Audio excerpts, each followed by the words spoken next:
Vale, bueno, pues hola, boas tardes, benvidas, benvidos á Academia de Belas Artes para continuar con este ciclo sobre casas modernas que iniciamos xa o ano pasado, en decembro, con unha visita á modernidade mexicana e outra á modernidade finesa. E hoxe vamos a continuar da man de Fernando Agrasar viaxando ata Brasil, momento complicado para viaxar ata Brasil, a verdade. Neste caso, a mediados do século XX, e Fernando nos vai trasladar a Casa de Vidro da arquitecta Lina Bobardi, en Sao Paulo, e a verdade que o ciclo, cando iniciamos o ciclo, comentábamos o propósito, digamos, o interés que nos levou a propoñer e organizar estas xornadas para poder amosar, para poder viaxar da man de distintos arquitectos, distintas arquitectas, a exemplos paradigmáticos de casas modernas que algunhas delas xa se achegan os 100 anos, aínda que non o pareza, e que esta pandemia que sufrimos, que esperemos estamos a rematar, nos trasladou o interés da arquitectura aos espazos domésticos e nos remitía a esas preguntas que a modernidade se fixo hai xa uns 100 anos, non? Sobre as condicións de vida, e lembrábamos estes exemplos como algo tremendamente desexable, non? Eses espazos de vida nos que se propuxeron hai tanto tempo, pero que volven a estar tan de actualidade. O ciclo comezamos hai xa casi un mes, e xa deu moito de sí, non? Xa vimos diversas capas das ideas da modernidade, xa se xerou certa controversia que esperemos continúe. E, agora contamos con Fernando para chegarnos á arquitectura de Lina Bobardi. Presentar a Fernando é moi fácil e moi difícil, porque, a maior parte de vostedes o coñecerán por distintos motivos. Eu teño a sorte de ter sido a súa alumna e a súa compañeira agora como docente e investigadora na Escola de Arquitectura da Coruña, onde Fernando se formou como arquitecto, como doutor arquitecto, e onde é profesor titular en composición arquitectónica, onde foi director da escola durante case 8 anos, se queres repetir, Fernando, xa sabes, e actualmente é director do grupo de investigación en composición arquitectónica e patrimonio. E unha das súas liñas de investigación, son varias, pero unha delas é especificamente sobre a arquitectura moderna, non? A súa tese versa sobre este tema, e además é membro do comité técnico do Docomomo Ibérico, que, como xa dixemos o outro día, é a fundación que traballa na documentación e conservación da arquitectura e o urbanismo moderno. Coñecerano tamén polas súas intervencións críticas na prensa local. Hoxe mesmo se abren a opinión, verán un artigo seu. Así que, Fernando, moitas grazas. Estás na tua casa, parte de todo isto é académico correspondente aquí na Academia, co cal, grazas e, cando queiras.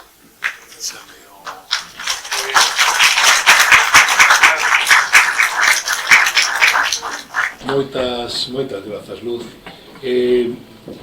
Como ya imaginarán ustedes, estoy muy cómodo aquí por muchos motivos.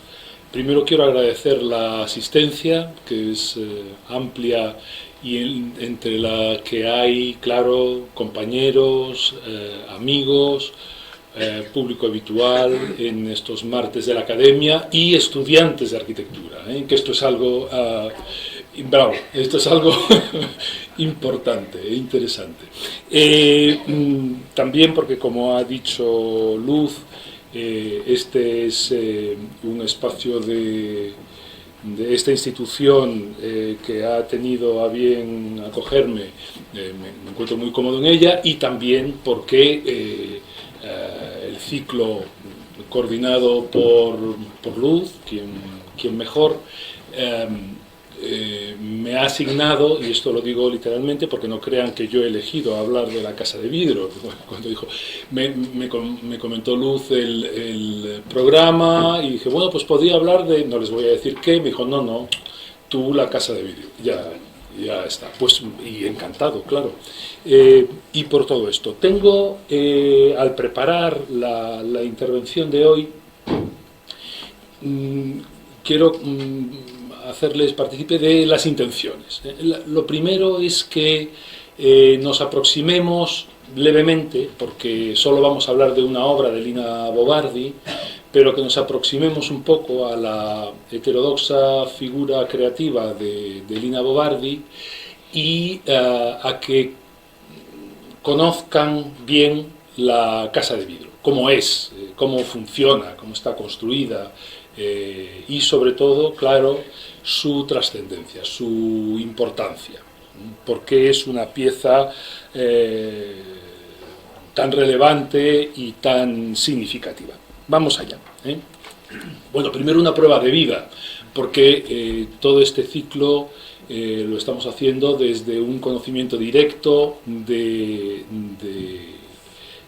estos edificios. Bueno, esa placa de mármol que está en un discreto lugar de un lateral de los bajos de la Casa de Vidrio, que es también el lugar donde reposan las cenizas del matrimonio Bardi, de Lina Bo y de Pietro Maria Bardi. Ya lo pueden leer ustedes ahí, la fecha. Bueno, la casa realmente comenzó a proyectarse en el 49 y finalizó en el 51. Lo de tombada, el verbo portugués, deben traducirlo como catalogada. Catalogada, y esas siglas corresponden a una institución brasileña que es el Conselho do Patrimonio Histórico, Arqueológico, Artístico y Turístico de Brasil, que catalogó la casa en el año 87. Bueno, primero vamos a aproximarnos un poco a la singularísima figura de Lina Bo Bardi, que he titulado esta pequeña introducción como La vida como voluntad, y ustedes entenderán perfectamente por qué esta arquitecta, que se corresponde con ese selecto grupo de autores, de creadores, que van creciendo a lo largo de los años. Hay algunos que se recuerdan, hay otros que se olvidan, pero Lina Bo Bardi crece. Y cuanto más estudiamos su obra, cuanto más la analizamos, cuanto más la entendemos desde nuestra contemporaneidad, tanto más importante nos parece su legado, sus escritos y, por supuesto, claro, la obra que construyó. Vamos a situarnos un poco en el tiempo. No se trata de una biografía formal de Lina Bo Bardi, no quiero aburrirles, pero vamos a situar un poco las cosas en fechas para saber de qué estamos hablando, sobre todo porque toda la trayectoria creadora de Lina Bo Bardi permaneció desde Europa en la absoluta sombra. Yo cuando estudié arquitectura no existía Lina Bo Bardi, no estaba en ningún lado. Era referencia de expertos, digamos, ¿no? Pero no había publicaciones, no había información sobre su obra, y ella estaba en pleno ejercicio profesional haciendo algunas de sus mejores obras. Me refiero a la década de los 80. Bueno, nace en el año 14, un año significativo, importante en la historia europea también. Aquilina, que es su nombre, nace en Roma, una familia acomodada, padre ingeniero, etc. Para situar también las cosas, en el año 22 se produce la marcha de Benito Mussolini sobre Roma, es decir, cuando Lina Bo Bardi tiene 8 años. Estudia arquitectura en la Universidad di Roma, en la Sapienza, en ese viejo caserón, en ese importante caserón, bajo, digamos, la influencia de maestros italianos en ese momento, sobre todo Piacentini, que va a ser la figura más importante entre los docentes que forman a la jovencísima arquitecta Aquilina Bo. En el 39 obtiene su título de arquitecta y en el 40, recién titulada, se marcha a Milán. Vamos también, durante la charla de hoy, vamos a utilizar la voz de Lina Bo Bardi, que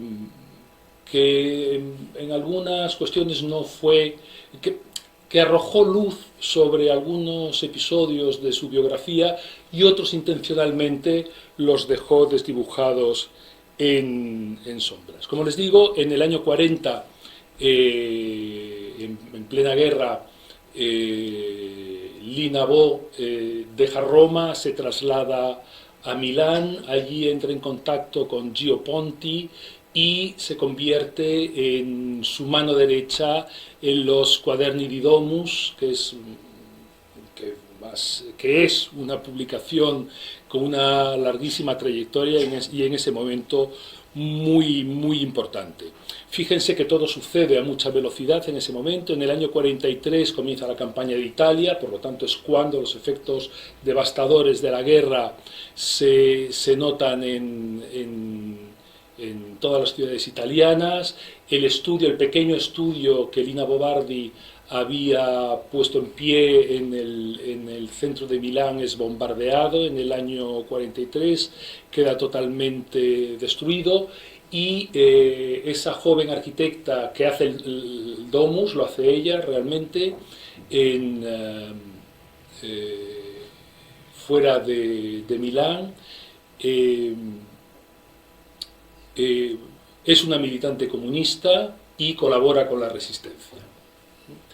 Bien, y en el año 45 Bruno Zevi, que por sus orígenes judíos ha abandonado Italia, muy prudentemente ha abandonado Italia al inicio de la guerra, regresa con la flota americana, se instala de nuevo en Italia y Lina Bo lo acompaña en un proyecto editorial de Bruno Zevi en ese momento, que es se llaman así, la publicación Cultura della Vita, que es una revista de arquitectura también en esos años. Les leo unos fragmentos de textos que Lina Bo ha escrito sobre su propia peripecia vital. Dice: yo venía del liceo artístico, de 4 años de preparación arquitectónico-artística, teoría de las sombras y dibujo geométrico. Por mor de la tendencia a la nostalgia estilístico-áulica, y no solo en la universidad, sino también en todo el ambiente profesoral romano, me marché a Milán. Huí de las ruinas de la antigüedad recuperadas por los fascistas. Roma era una ciudad estancada. Allí estaba el fascismo. Toda Italia estaba bastante estancada, pero Milán no. Es decir, donde ella detecta una isla de libertad y de creación, allá se dirige. En Bérgamo, donde Domus tenía su sede de guerra, yo sola, sirviéndome de publicaciones antiguas, monté todos los números de la revista hasta su suspensión por orden de la República de Saló.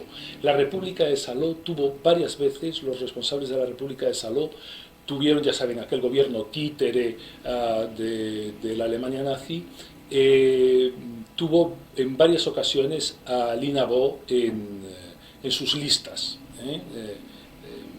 momentos de auténtico peligro.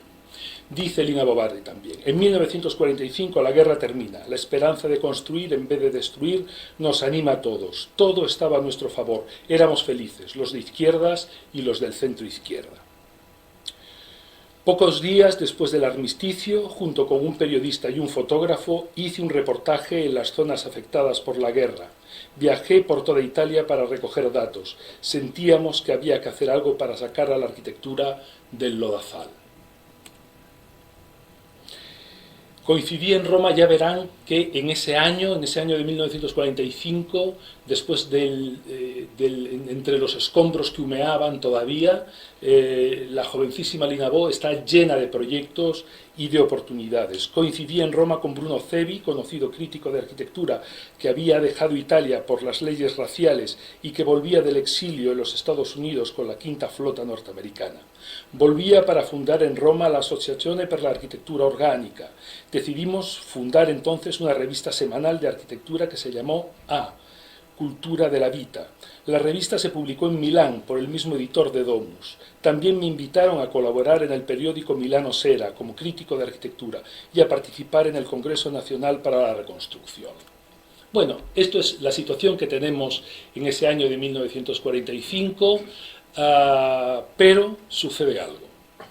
Sucede algo. En el año 46, Lina Bo Bardi contrae matrimonio con Pietro Maria Bardi. Nos enamoramos, nos casamos. En aquel año viajé a América del Sur, que Pietro conocía ya.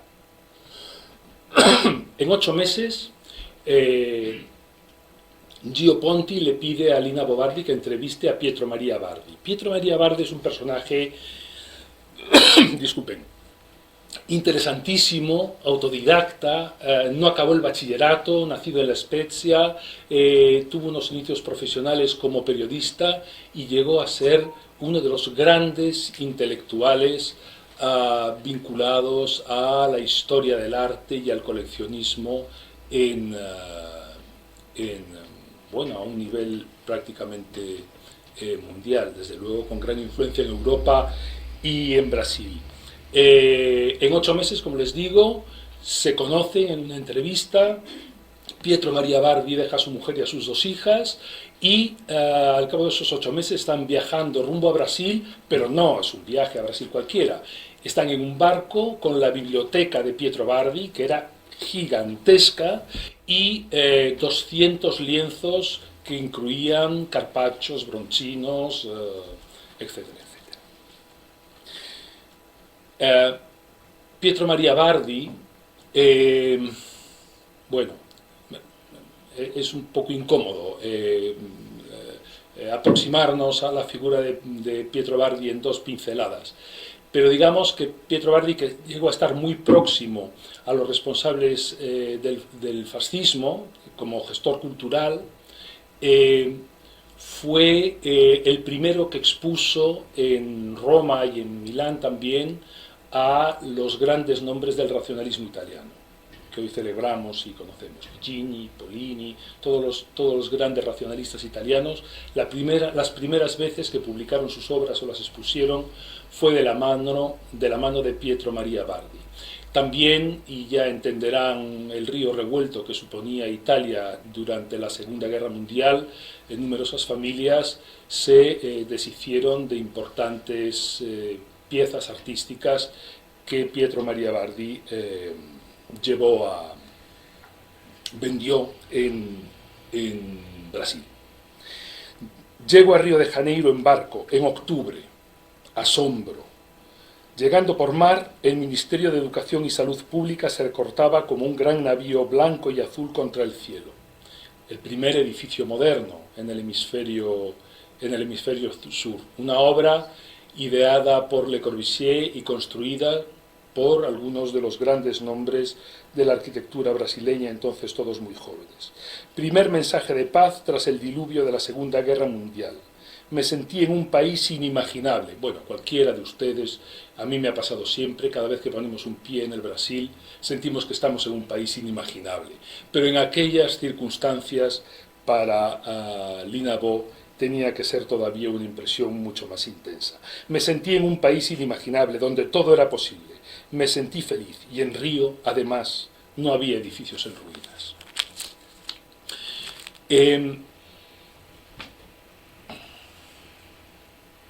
Perdón, porque ustedes en la pantalla la están viendo bien, pero yo no.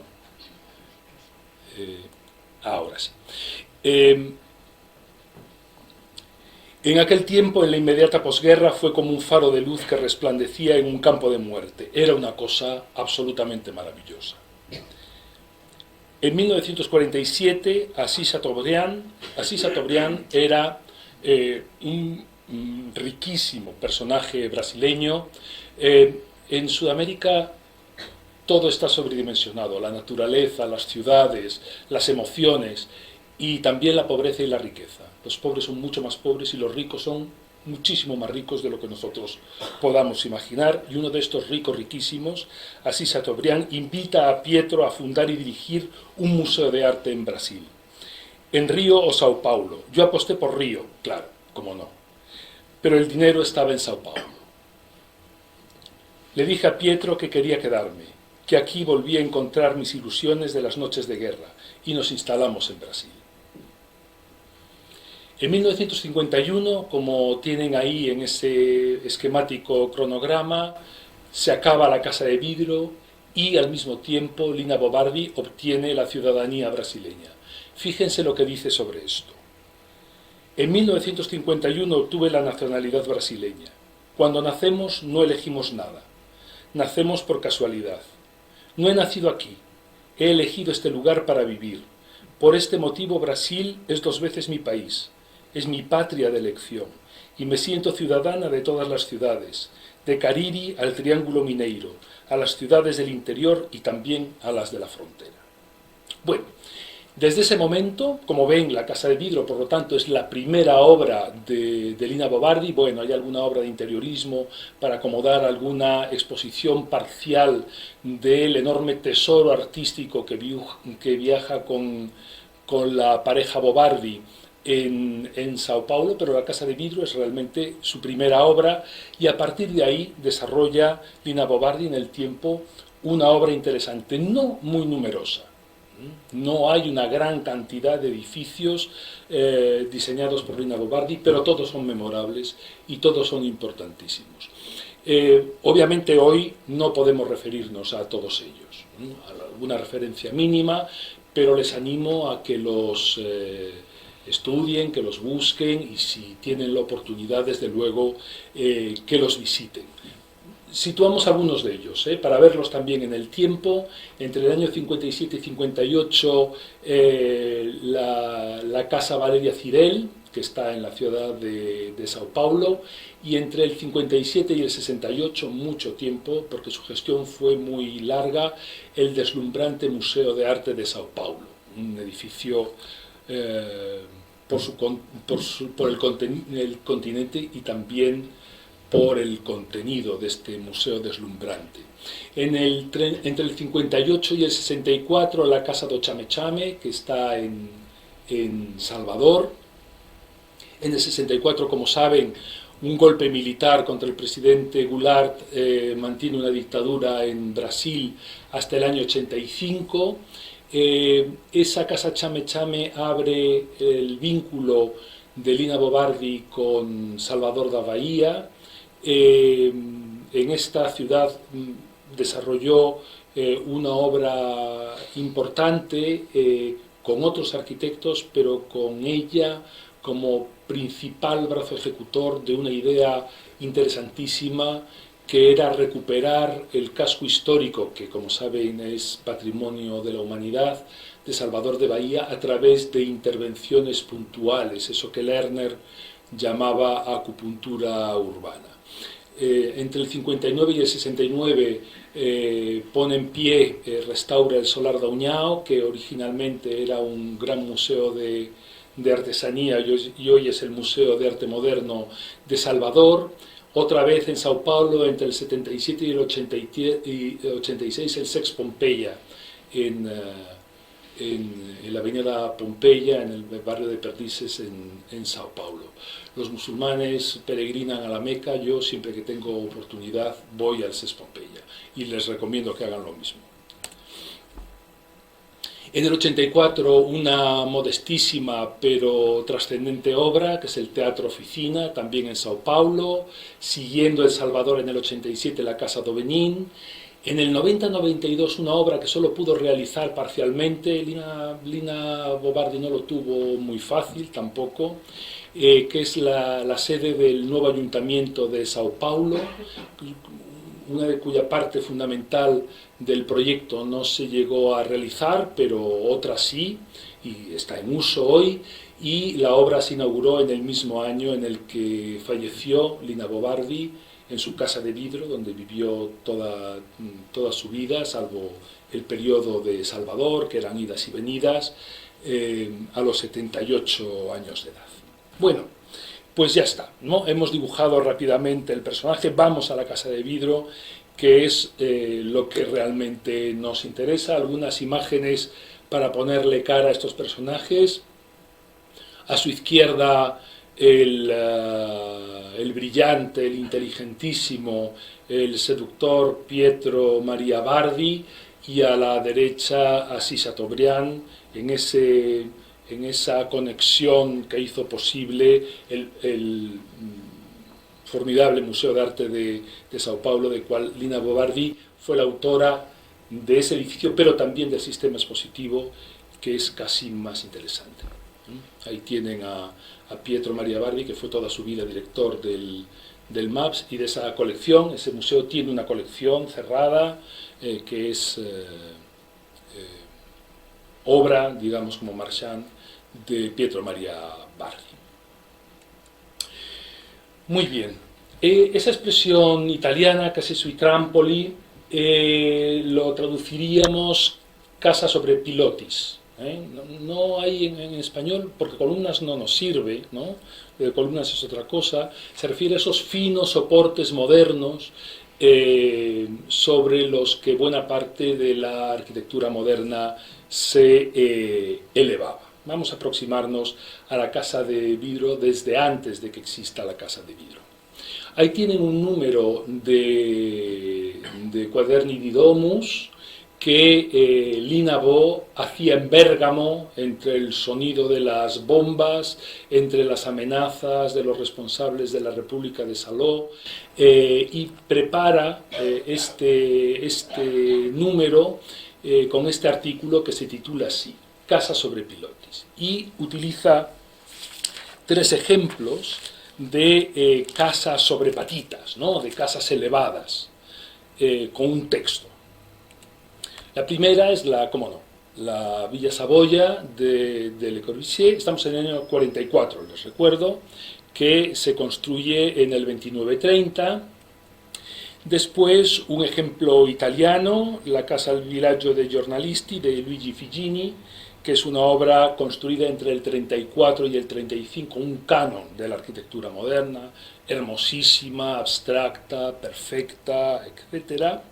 Y esto es más sorprendente, la Canvas Weekend House de Albert Fry y Lawrence Kosher en Long Island. Una casa de vacaciones, se llama Canvas Weekend House porque un elemento fundamental de la casa son esos toldos de canvas, lona, ¿no? de lona, que es como se llama la casa. La casa de fin de semana de lona es una casa de hormigón, pero lo esencial son esos toldos de lona, y es ese gesto elemental moderno que observa todos los estándares modernos que un público como ustedes, no reunidos hoy en esta sala, no vamos a detallar, ¿no? Las fotos, por otra parte, son suficientemente elocuentes. Bueno, está ese número de Domus del 44, 2 años antes de que llegue Lina Bo Bardi a Brasil, y 7 antes de que se construya la casa de vidro, pero quiero mostrarles también algunas inevitables referencias que el fino olfato el afinado y afilado olfato arquitectónico de Lina Bo Bardi no podía dejar de pasar.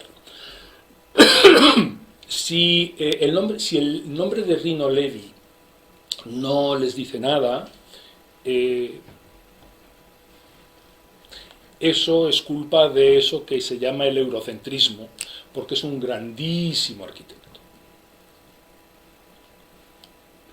O fue un grandísimo arquitecto brasileño, y con la mayor parte de su obra en Brasil. Esta es la casa de Olivo Gómez, que se construye entre el 49 y el 51. Se la muestro solo.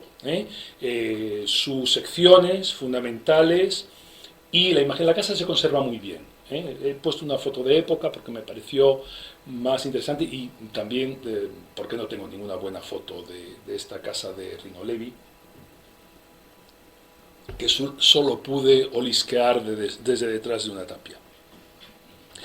Y también del inmenso Afonso Reidi, la casa de Carme Portiño, que es de 1950. También una casa interesantísima. Fíjense en la sección transversal y fíjense cómo se entra a esa casa. Y obviamente muchísimos más ejemplos, pero estos dos, en concreto este de Rino Levi y de Alfonso Reidi, para aproximarnos a la Casa de Vidro. Guarden esto en su memoria, enseguida llegamos a la Casa de Vidro, pero antes, poquísimos minutos para hablar del lugar de Morumbí, dónde está construida la Casa de Vidro y por qué está construida ahí. Morumbí era una hacienda de té. Bueno, esto es una cuestión cultural. La anglofilia portuguesa, la conocida anglofilia portuguesa, hizo que antes de que Brasil fuera uno de los principales exportadores mundiales de café, fuera uno de los principales exportadores mundiales de té. Y Morumbí era una gran hacienda en el sur de la ciudad de Sao Paulo, que se dedicaba, propiedad de un inglés, claro, que se dedicaba a la producción de té. Eso que ven ahí, esa línea roja, es el Trópico de Capricornio. Y el Trópico de Capricornio pasa exactamente por el centro de la ciudad de Sao Paulo. Para también situarnos y entender que cuando decimos clima tropical, lo decimos con todas las de la ley. Bueno, el Sao Paulo que se encuentra Lina Bobardi, he encontrado esta postal del año 46, es una gran ciudad.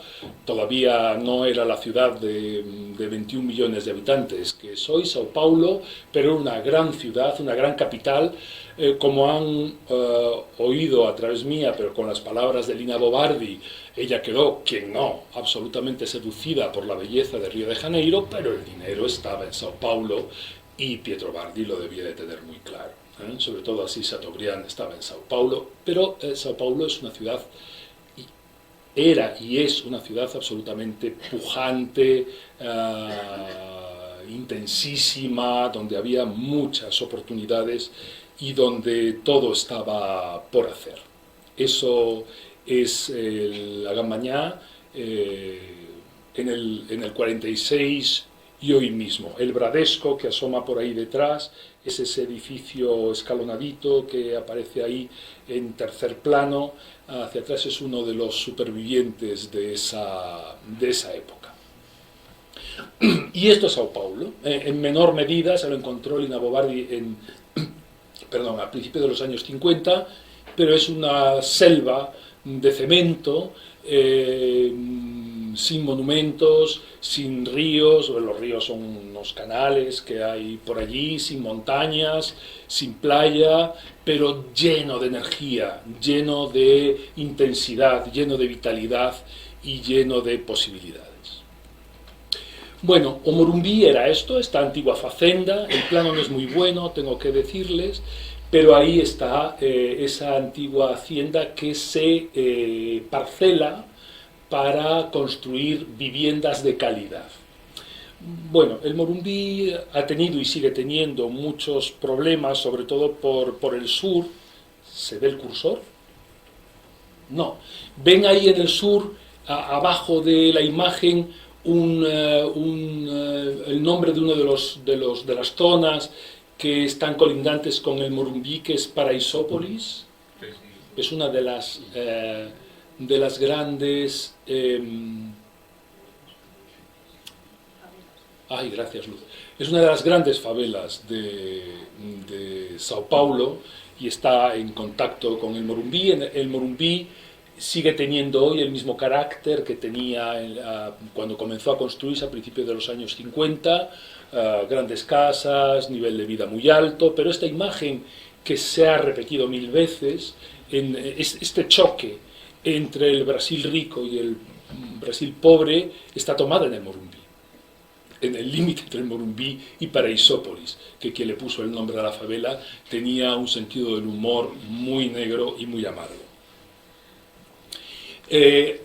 La casa principal, es decir, la casa da Fazenda do Morumbí, hoy es un restaurante para bodas, banquetes y bautizos. La antigua capilla de Morumbí, la pequeña historia colonial del Morumbí, y esto es donde los Bobardi compran una parcela. Bobardi también invirtió dinero comprando más de una parcela, claro, donde compran una parcela para edificar la Casa de Vidro. Nunca le llamaron la Casa de Vidro, tengo que decirles. La Casa de Vidro es un mal nombre. Lo que pasa es que desde el río de Piñeiros, al otro lado del río de Piñeiros, donde sí llegaba a la ciudad, lo que se veía era aquella casa encaramada en una colina toda de vidrio, y despectivamente el vecindario la conocía como Casa de Vidro. Bueno, como les decía, la Casa de Vidro es la primera obra de una trayectoria a contracorriente. Una trayectoria contracorriente en donde Lina Bo Bardi hizo muchas cosas que siempre planteaban profundas reflexiones. Por ejemplo, cómo una arquitecta con tal conciencia social, etcétera, diseñaba joyas tan absolutamente abracadabrantes como ese collar de aguamarinas que ella misma luce en una fiesta y que costeaba así Chateaubriand. Esta pieza, que además tiene una historia rocambolesca, ahora no es el momento y no tenemos tiempo, pero fue robada de la Casa de Vidro, ¿eh? Y los ladrones tiraron las aguamarinas, estamos en Brasil, y se llevaron el oro blanco para fundir, que como ven tampoco era mucho, porque las aguas marinas parecen flotar en el aire. Lina Bo Bardi tiene una importante obra como diseñadora. Les muestro algunos muebles. Algunos de ellos parecen sacados del Salón del Mueble de Milán directamente.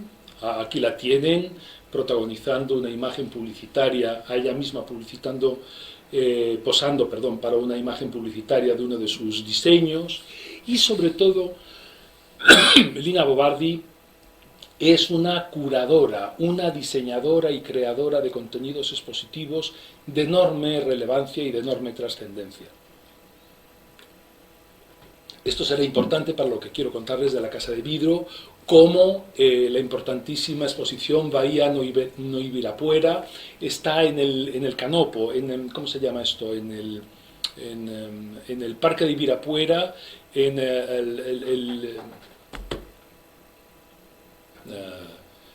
¿Perdón? No. Esto que hizo Oscar Niemeyer en Ibirapuera, ¿no? Una pérgola, sí, una gran pérgola cubierta. Se hizo esta exposición ahí. Bueno, como ven, con el suelo cubierto de hojas y restos vegetales, bueno, un elemento curatorial en esos años muy importante, con esta planta, con estos recorridos, etcétera, pero sobre todo, el contenido expositivo del Museo de Arte de Sao Paulo, ¿no? Que cuando arquitectos de la talla, por ejemplo, de Aldo Van Eyck lo visitaron, quedaron absolutamente deslumbrados. Solo una antigua militante comunista podía haber imaginado la anulación del tiempo histórico en esta secuenciación de obras maestras fundamentales. Ahí hay Rafael Sanzio, hay impresionistas, hay Van Goghs, todo mezclado con esos interesantísimos soportes contenidos dentro de ese espacio sin estructura. Toda la estructura está en el exterior, de ese espacio neutro que genera debajo un gran espacio urbano participativo y abierto en la ciudad de Sao Paulo, como es el que ofrece el Museo de Arte de Sao Paulo, una de sus obras más conocidas y también más potentes, o el Sex Pompeia, también una obra absolutamente asombrosa, o el Solar da União, con la increíble escalera helicoidal, a Ladeira da Misericordia en Salvador de Bahía, hoy hecha una ruina porque está abandonada, pero todavía mantiene, bueno, esas matas de manga, como le llaman, los árboles de mangos, ¿no?, que han crecido dentro, han crecido, porque no, en la ruina, pero en una preciosa pieza que hoy se ha perdido. El teatro oficina en pleno uso, una obra importantísima realizada exclusivamente con andamios telescópicos, en fin. Esa es Lina Bo Bardi y esa es la autora de Nuestra Casa de Vidro. Bueno, a modernidade un bocadiño máis e un pouco máis. Lina Bo Bardi nos ofrece una lección de modernidad y más, y de algunas cosas más. Vamos a concentrarnos en esas cosas más. Este dibujo de Lina Bo Bardi es un dibujo moderno, con su estilo gráfico, suelto, muy fluido, también un poquito miesiano con color, ¿no? Es una obra moderna, lo que podría ser una obra canónicamente moderna. Me van a perdonar, pero voy a proyectar un poco la voz y les muestro para que los que ya conocen la Casa de Vidro, esto no hace falta, o los muy acostumbrados a leer planos de arquitectura, pero les explico. Fíjense, antes de ver las plantas, fíjense es un alzado lateral y una sección.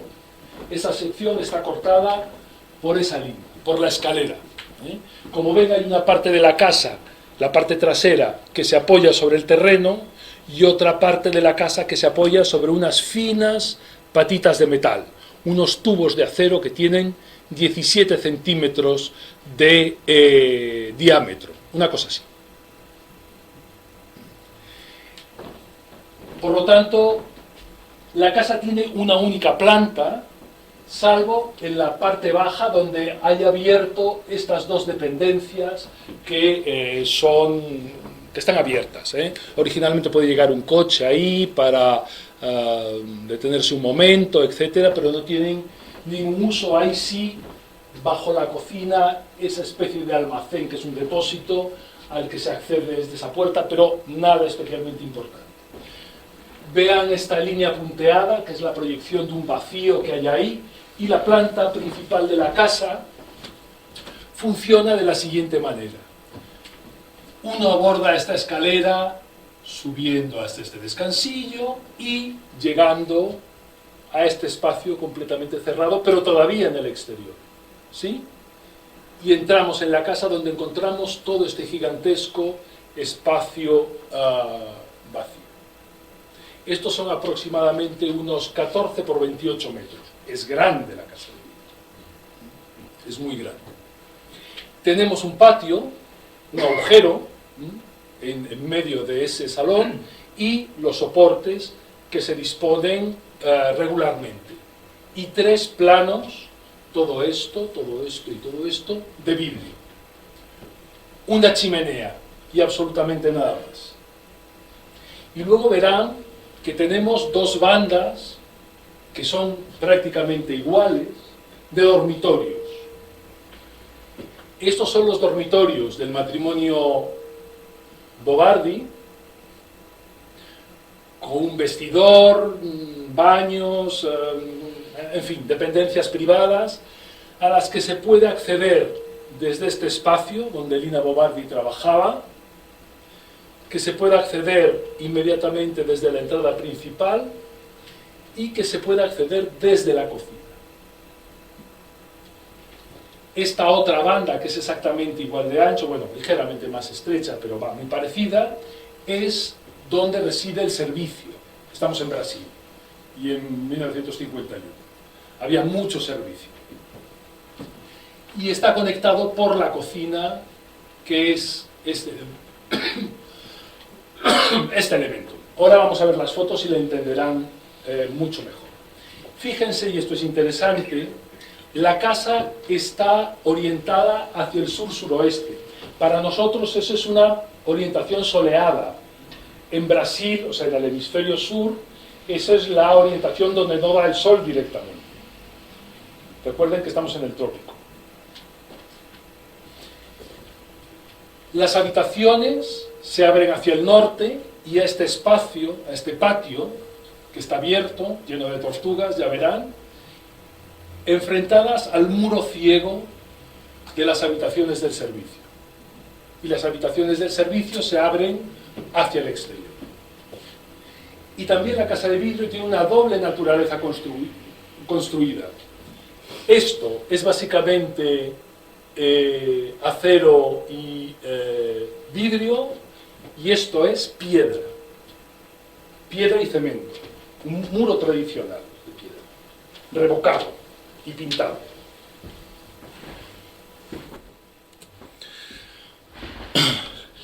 Ahí tienen la sección transversal y el corte por ese patio que separa la banda de dormitorios del matrimonio Bobardi y sus invitados y los de servicio, y los alzados de la casa de vidrio.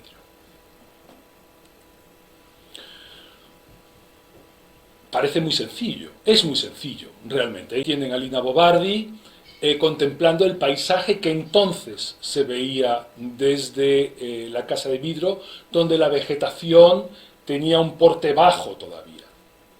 A lo largo de toda su vida, bueno, desde el año 51 hasta que fallece en el 92, Lina Bobardi va bueno, en los últimos años ya no podía, Lina Bobardi va a cultivar con gran dedicación el jardín.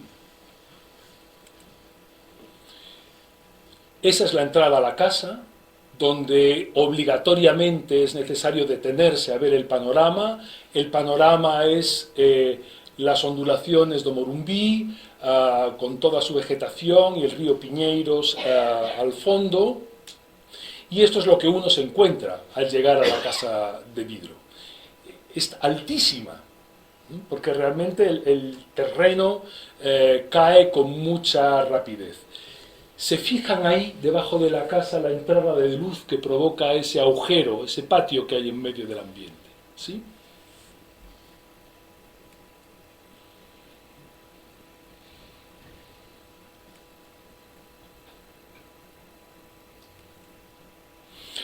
Bueno, vamos a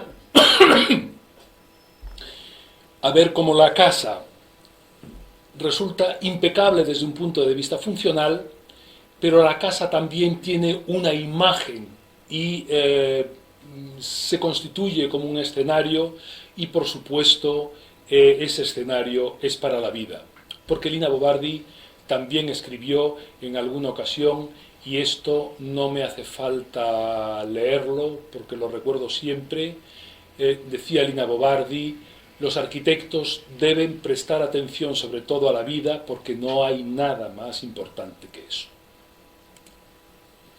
Bueno, aquí tiene una planta simplificada de la casa de vidrio. Fíjense cómo ese espacio homogéneo del gran salón vidriado permite también diferentes usos muy abiertos, muy flexibles, que son el estudio de la arquitecta. Bueno, esto está muy mal representado porque esto son unas estanterías diseñadas por Lina Bobardi que se podían colocar en diferentes posiciones. Esta era una zona de estudio, de trabajo. Esta es la zona de llegada. Todo esto era el salón, y la chimenea separaba ese espacio que queda ahí detrás, que se utilizaba como comedor formal. Todo lo demás ya lo hemos explicado y es muy fácil entenderlo, ¿verdad? Fíjense también que la casa de vidrio nunca pretendió tener la canónica cubierta jardín moderna. Es más, es una cubierta inclinada. La losa sobre la que se apoya la casa es una losa de hormigón finísima, y la losa de cubierta todavía es mucho más fina, muy bien aislada y con una capa impermeabilizante, y con la inclinación necesaria para que el agua no produzca problemas.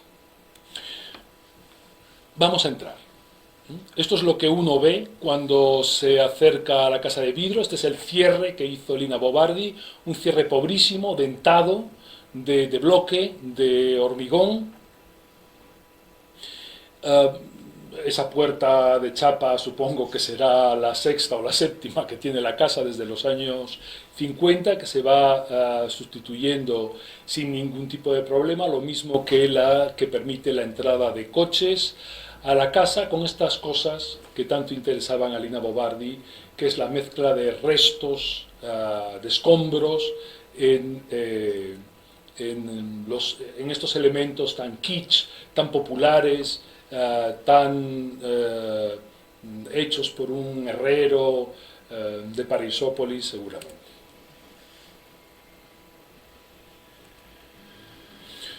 El camino de acceso, y esto es lo que nos encontramos. Estos son fotos recientes. La secuencia de acceso en ese azul agapanto en el que está pintado todo el metal de la casa de vidrio. Bueno, no les he dicho, perdón, la casa de vidrio es hoy la sede de la fundación Lina Bo Pietro Bardi. Si no lo dices así se enfadan. Es la fundación que custodia el legado de los dos, el legado arquitectónico de Lina Bo Bardi y el legado cultural, pictórico de Pietro Maria Bardi. Estas dos fotos, esta y la siguiente, son fotos hechas con dron y muy retocadas, son unas fotos muy poco naturales. Realmente esto lo estamos viendo a vista de Tucán, no se ve la casa así, pero permite entenderla muy bien, son fotos reales, lo que pasa es que permite entenderla muy bien.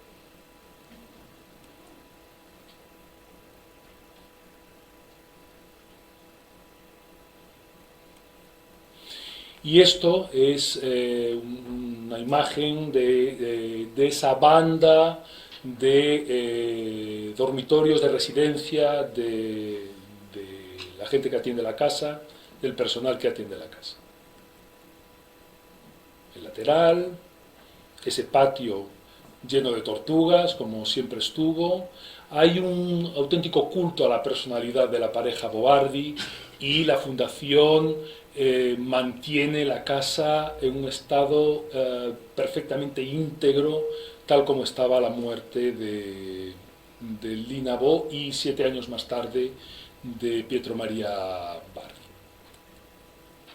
Ahí tiene un detalle de la escalera, cómo se construye, es muy elemental, secciones industriales de acero y piezas atornilladas de granito. ¿Cómo se produce el acceso? Sí, lo que están viendo ahí es un Giorgio de Chirico y está al exterior, lo retiran por las noches, pero como estaba ahí lo siguen manteniendo.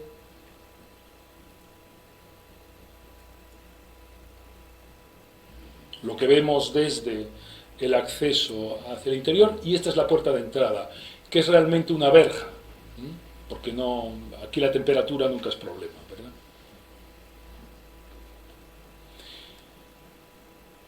Y ahí está el espacio principal de la casa de vidrio. Esas cortinas de lino crudo se añadieron 3 añitos después, porque originalmente no estaban previstas.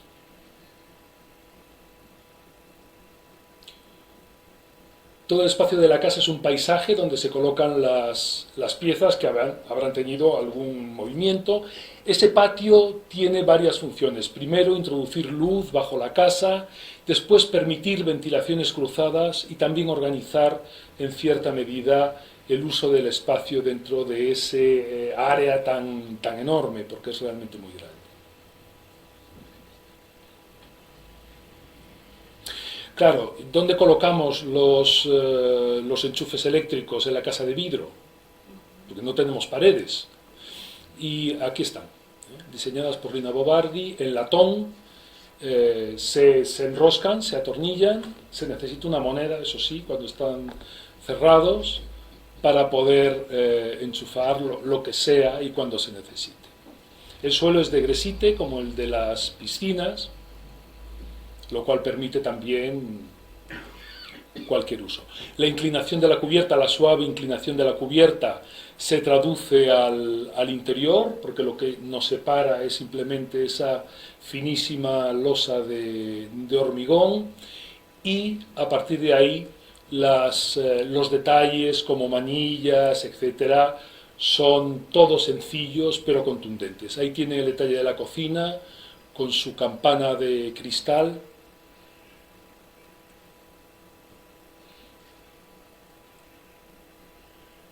Y como estamos en el Brasil, hay que tener un espacio para el rodicio fuera. Esto es fundamental. Se cocina, la mitad de los platos en Brasil siempre se cocinan fuera. Bueno. Lina Bobardi, que siempre estuvo vinculada a Brasil, y aunque con algunas visitas y algunas conexiones, desvinculada del debate intelectual arquitectónico europeo, sin embargo tiene muchísimos puntos de conexión con la llamada tercera generación, o incluso el Tinten europeo. En ese sentido, los signos de ocupación teorizados por los Smithson, es decir, cómo los ocupantes introducen determinados elementos en la arquitectura y esa reacción que producen, no totalmente controlada por el arquitecto, generan vida, interés, intención, etc. Para entendernos, sería justo la posición contraria a esa arquitectura concebida como una arquitectura sin vida, una arquitectura de foto, una arquitectura sin que haya interacción entre los que utilizan la arquitectura y el diseño del arquitecto. Esos signos de ocupación son vitales en la casa de vidrio. Y esos muebles, esas piezas de colección, esas piezas artesanales, esos muebles que introduce Lina Bobardi, forman una parte esencial de la naturaleza de su arquitectura. Fíjense qué pasa si eliminamos todo en la casa de vidrio, ¿no? Bueno, pues bien, es una esquina moderna. Quizá lo menos moderno que hay ahí sea la exuberancia tropical de la vegetación, ¿no?, al otro lado del vidrio, pero es que esto nunca estaba así. Está lleno de todos los muebles, de todos los elementos, los bibelots, los objetos con los que Lina Bobardi poblaba su casa y que tenían un cierto movimiento.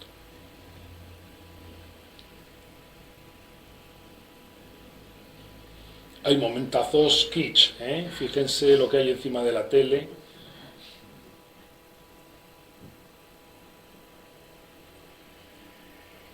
Hasta el propio dormitorio de Lina Bobardi resulta paradójicamente antimoderno. Bueno, voy finalizando, no se preocupen, acabamos enseguida. La casa de vidrio no está sola. Hay otras casiñas de Morumbí que se llaman así además. Ahí tienen la parcela, la casa de vidrio, que reconocen perfectamente su estructura.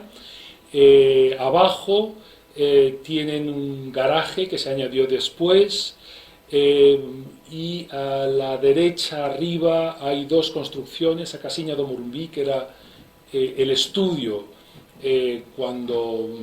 que fue una de las últimas cosas que construyó Lina Bobardi, y una casa para guardeses que luego desapareció. Recientemente se ha construido con carácter temporal esa cosa ondulada que ven ahí delante, ahora hablaremos de ella.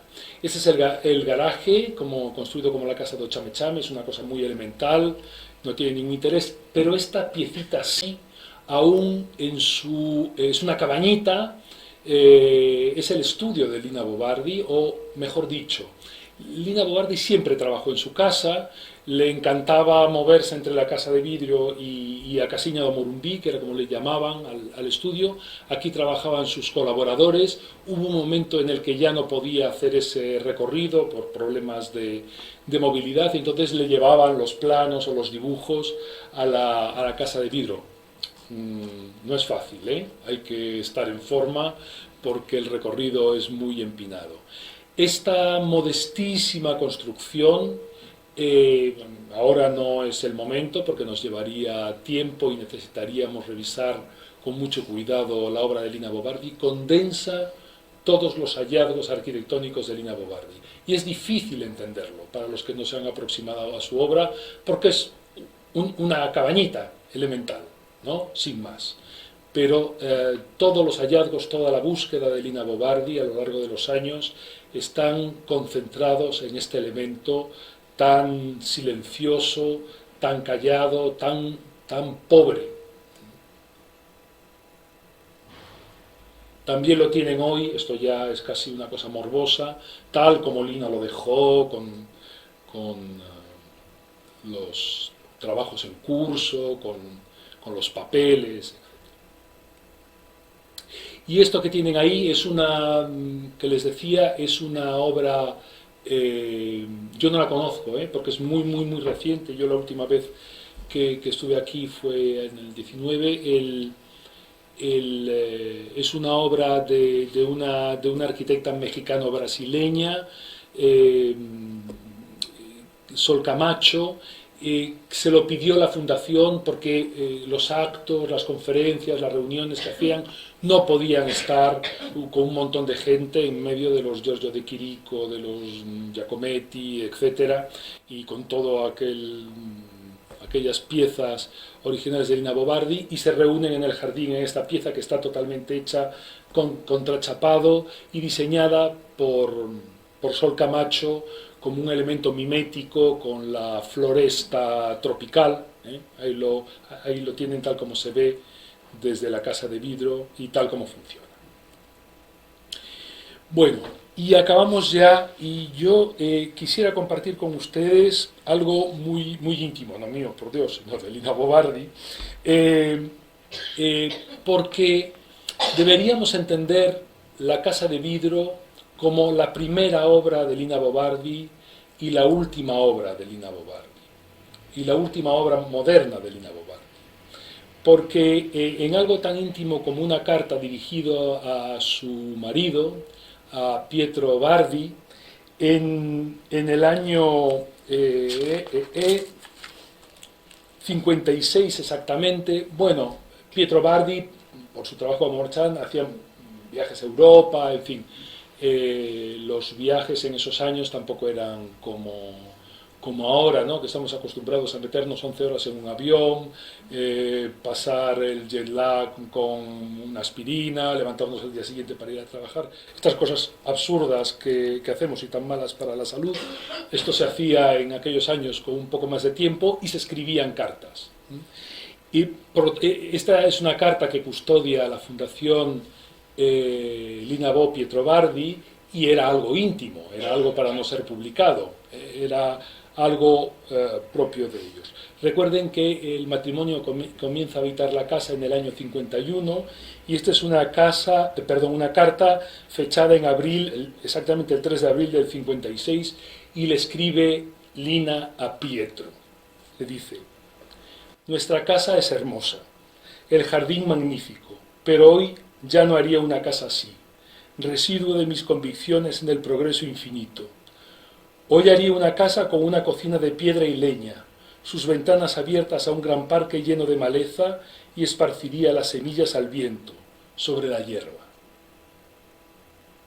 Lina Bo Bardi sabía en el año 56 que lo que ella llama sus convicciones en el progreso infinito eran las convicciones en la modernidad.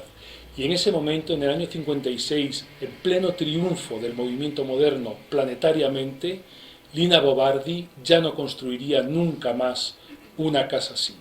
A partir de entonces, revisen su obra, disfruten de su obra y comprenderán lo de la cocina de piedra y leña, con las ventanas abiertas a un gran parque lleno de maleza, y crearía un jardín esparciendo las semillas al viento sobre la hierba. Por lo tanto, la casa de vidrio es el principio de la obra de Lina Bo Bardi y el final de aquella Lina Bo moderna, de aquella Lina Bo situada en el punto focal de la modernidad, de la sofisticada modernidad italiana de Gio Ponti, de Cebi y de tantos otros. esa obra estupenda que puso en pie la que Bompiani llamaba la dea stanca, la diosa cansada, que no debemos de traducir estanca por cansada, sino la diosa harta, refunfuñante, crítica, que cuestionaba la realidad. Aquella misma dea estanca, militante comunista y activista de la resistencia, que se casa con el intelectual fascista más inteligente y mejor posicionado. Muchas gracias.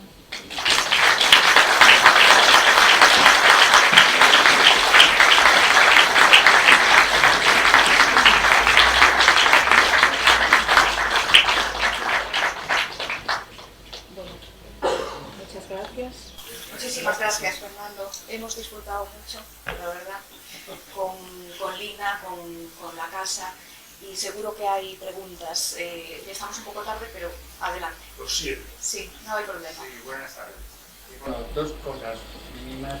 Una, la casa calculo que debe medir unos 1000, la planta, unos 1200 o algo así, ¿no? No sé, exactamente. Bueno, sí. 30 por 40. Sí, aproximadamente, sí. Entonces, el otro, el apellido es por el marido, ¿no? El Verdi. Bueno, ella construyó su nombre, ella siempre se hacía llamar Lina Bobardi. Pero tenga en cuenta,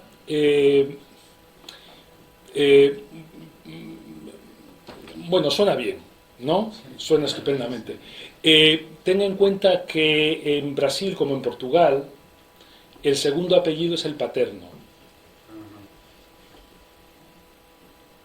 Y las mujeres brasileñas colocan el nombre de casada después también. Bueno, y el otro punto es que me llama la atención siempre de los arquitectos la costumbre de hacer muchas escaleras. O sea, parece que nunca vas a tener problemas, pero en este caso ella al final tuvo impedimentos para subir esas enormes escaleras. Sí. Bueno, de la casa puedes salir a nivel por las habitaciones de servicio. Así que tienen una entrada por detrás. Sí.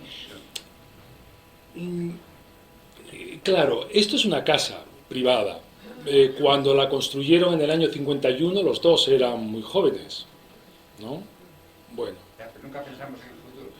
Y mejor así, ¿no? Porque hay gente que se hace vieja ya a los 30 años y empieza a colocar barras para apoyarse en la ducha y cosas así, ¿no? Bueno, pues cuando se necesiten ya se colocarán, ¿no? Seguro. De todas formas, tengo que decirle que esto de buena parte de la gente que atiende la fundación fueron colaboradores del estudio de Lina Bobardi, que sienten una adoración reverencial por su figura y también por la de Pietro Bardi, que siguió viviendo 7 años más en la casa, los que sobrevivió a su mujer. Y cuentan con naturalidad como al final que ella, claro, porque esos senderitos muy empinados a la Casina de Morumbí eran peligrosos, que se podía... Bueno, pues los colaboradores que eran muy jóvenes le subían las cosas a casa y ella estaba en casa. Bueno, hay soluciones a medida. ¿Más preguntas, comentarios por ahí? Bueno, ya que Sí. voy a hacer uno que voy a hacer un comentario o preguntar, Fernando. En esta último tema, ¿no? donde dejas en el aire tantas preguntas. Claro. Eh, Mejor que se quede en el aire. Claro, es un final muy inquietante. Porque claro, tempranamente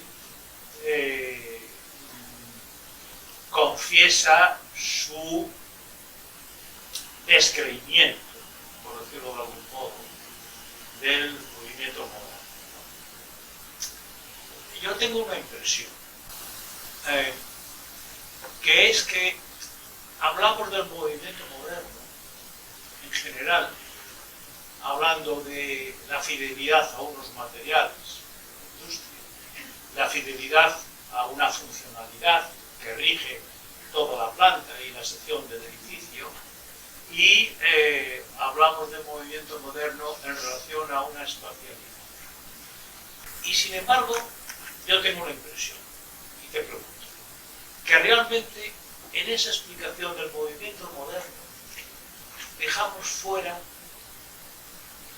la visión de que aquella arquitectura, aquellos arquitectos y sobre todo aquella sociedad, lo que estaban programando era un deseo y una confianza en eso que se llamaba o se llama progreso.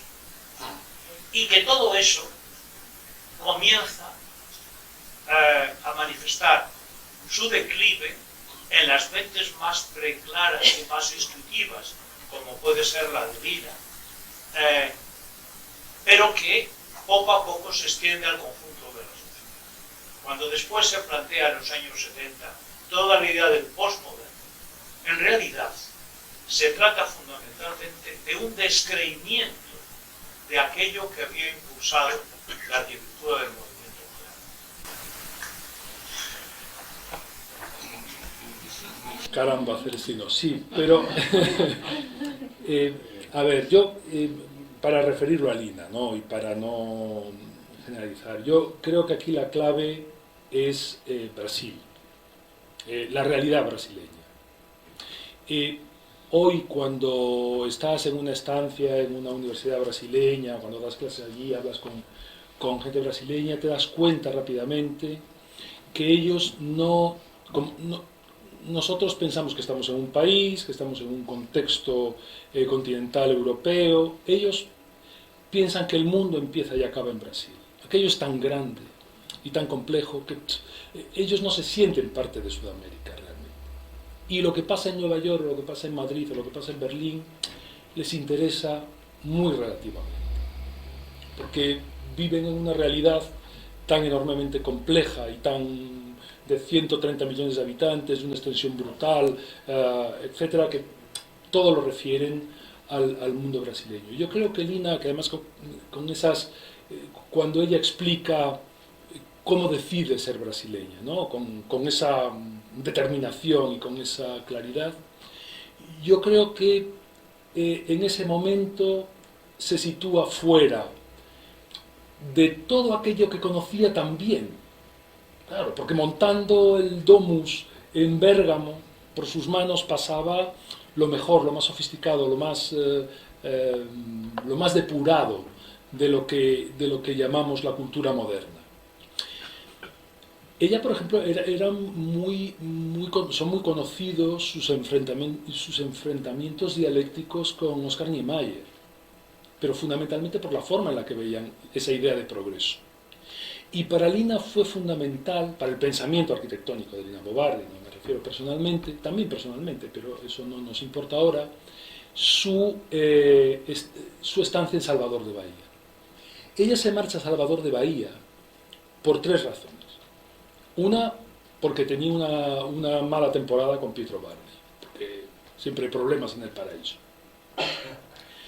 Después, porque había intentado sacar la cátedra en la Facultad de Arquitectura de la Universidad de Sao Paulo y no la quisieron.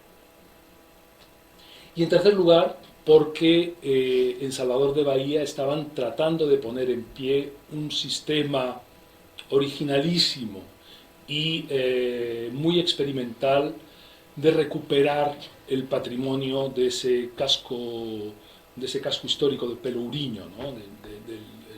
El formidable casco histórico de Salvador. Y ella se va a Salvador de Bahía. Y claro, Salvador de Bahía es Brasil de alta intensidad. Y ella entiende, y lo dice muy claramente en los escritos de Lina, que por cierto, hay esta edición que hace poco está en Alias, pero Lina Bo Bardi por escrito, que es una selección de sus textos que son estupendos, ¿no? Y Lina Bo Bardi entiende que la libertad está por encima de la belleza, lo dice con claridad. Entonces, el progreso que entiende Lina Bo Bardi no es el orden e progreso que está en la bandera de Brasil. Ese orden de progreso es el que entiende Oscar Niemeyer. Bueno, y estupenda. Estos días lo hemos visto en la televisión en plan alto, vandalizado, ¿no? Hemos visto esa belleza, ese progreso, esa confianza en el futuro, en la tecnología, en Brasilia, es esta idea. Lina Bo Bardi tiene otra idea de progreso, que no es eso que dice el crecimiento, ¿cómo dice exactamente? El crecimiento incesante, ¿no? Perdón, ya me olvidé. Para utilizar la misma palabra de Lina, el progreso infinito. El progreso no puede ser infinito. Y por lo tanto, Lina ve en la artesanía una forma de redención social. No es nostalgia, no es diletantismo estético. No, quiero ofrecer a las gentes que no tienen nada una forma de salir adelante, de tener unas posibilidades, en fin, este tipo de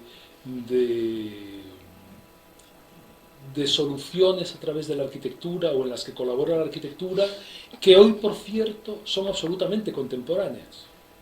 Por eso la figura de Lina cada vez interesa más. Y yo creo que ese tiempo en Salvador, que luego estuvo yendo y viniendo, y luego, etcétera, esa obra cambió drásticamente la visión de la modernidad. A mí, perdón, que me estoy extendiendo mucho, el teatro oficina me parece la obra más moderna, más radicalmente moderna que uno se puede imaginar. Y está hecha a finales de los años 80 en un antiguo taller mecánico con andamios telescópicos.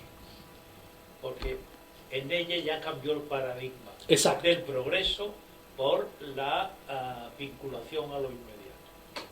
Y la participación, y la reutilización, y la ecología, y la naturaleza. Claro, por esto Lina Bo Bardi es tan grande. Es que es formidable, Lina Bo Bardi. Perdón, había una palabra...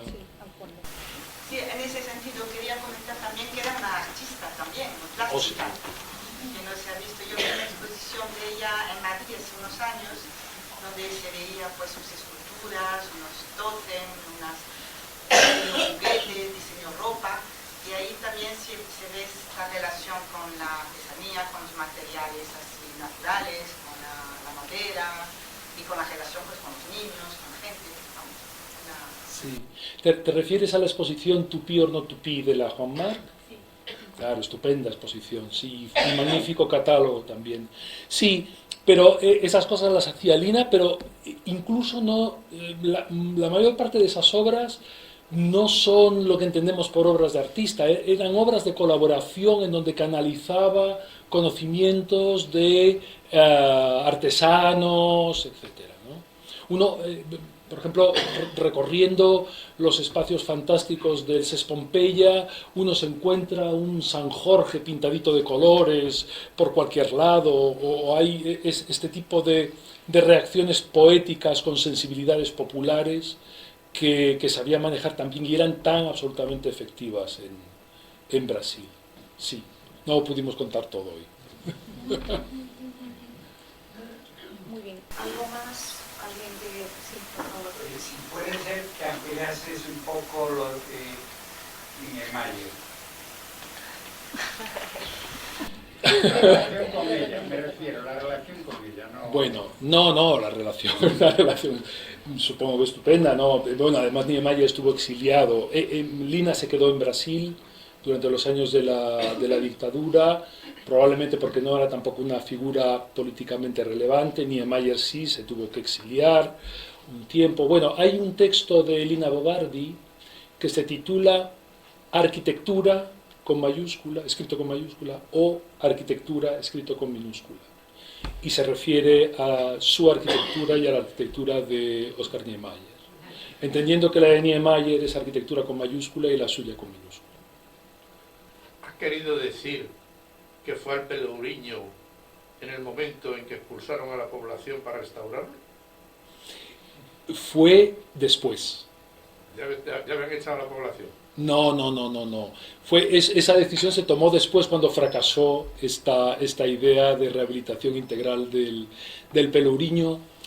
Es una historia complicada, pero eso se hizo en la dictadura, bueno, que muchas de las actuaciones se hicieron en ese momento y se intentó una rehabilitación en estilo del pelouriño, que también fracasó, claro. Sí, sí, tremendo aquello. Muy bien, pues lo dejamos aquí. Muchísimas gracias, Fernando. Ahora entenderán por qué cuando me sugirió, ya no recuerdo qué, yo le dije no. La casa de Lina tienes que contar. Les agradecemos muchísimo su presencia aquí, su presencia masiva. Me van a perdonar los académicos, especialmente a los y las estudiantes que veo por ahí, que son muy bienvenidos y bienvenidas en esta sala. Y les pido, por favor, que reserven sus martes, para los martes de la academia, a partir de las 8. Vamos a continuar con este ciclo de casas modernas hasta el 7 de febrero, con lo cual, bueno, pues pueden ver el programa, está por ahí impreso, contamos con ustedes. La próxima va a ser el próximo martes 17, José Manuel Casabella nos va a hablar de 2 clásicos. Hemos estado volando por ahí, ¿no?, sobre modernidades diversas, y nos toca tenemos que hablar de los paradigmas, ¿no?, originales de la modernidad, con la Villa Saboya y la Tugendhat, obras de Le Corbusier y Mies. Así que bueno, muchísimas gracias y les vemos la próxima semana.